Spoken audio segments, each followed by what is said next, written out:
সবার উদ্দেশ্যেই বলবো, পুরুষ নাকি যে নারীকে সহজে পায়, সেই নারীকে নাকি ২ পয়সার দাম দিতে চায় না।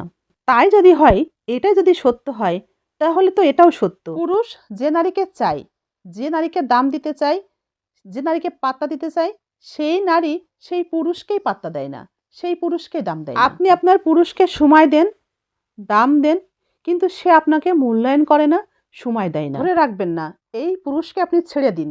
যেখানে সে দাম পায় না, সেদিকে তাকে ছুটতে দিন। সে ছুটতে ছুটতে ক্লান্ত হয়ে যাবে। আমরা যেমনই হই, সত্যবাদী হই আর মিথ্যাবাদী হই, আমরা সবাই আশা করি অন্যের কাছ থেকে ভালো কিছু পাবো। আশা একরকম যদিও, কিন্তু সৎ এবং অসৎ মানুষের চাওয়ার মধ্যে কিন্তু পার্থক্য আছে। কিন্তু যে সৎ, সে সবসময় এটাই আশা করে অন্যের কাছ থেকে সবাই তার সাথে সদ আচরণই করবে।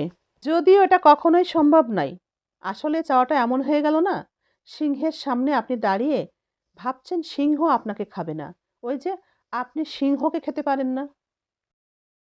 ছোট্ট একটি লাইন, ছোট্ট একটি লাইনের ৪টা শব্দের একটি কথা প্রিয় মানুষের মুখ থেকে শোনার আগ্রহে দিনের পর দিন অপেক্ষা করে অপর মানুষটি।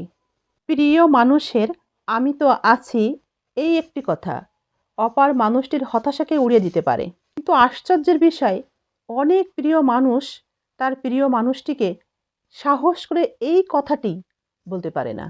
অপ্রিয় সত্য হলেও খুব কম সংখ্যক প্রিয় মানুষ এই কথাটা বলার সাহস রাখে। আজকাল অনেকের প্রিয় মানুষের ডিপ্রেশন বুঝতে পারে না, বুঝতে পারে না প্রিয় মানুষের মুড সুইং। সবার আমি তো আছি বলার একটা মানুষ হোক, এমন একটা মানুষ হোক যার কাঁধে মাথা রাখলেই পৃথিবীটা সুন্দর লাগে।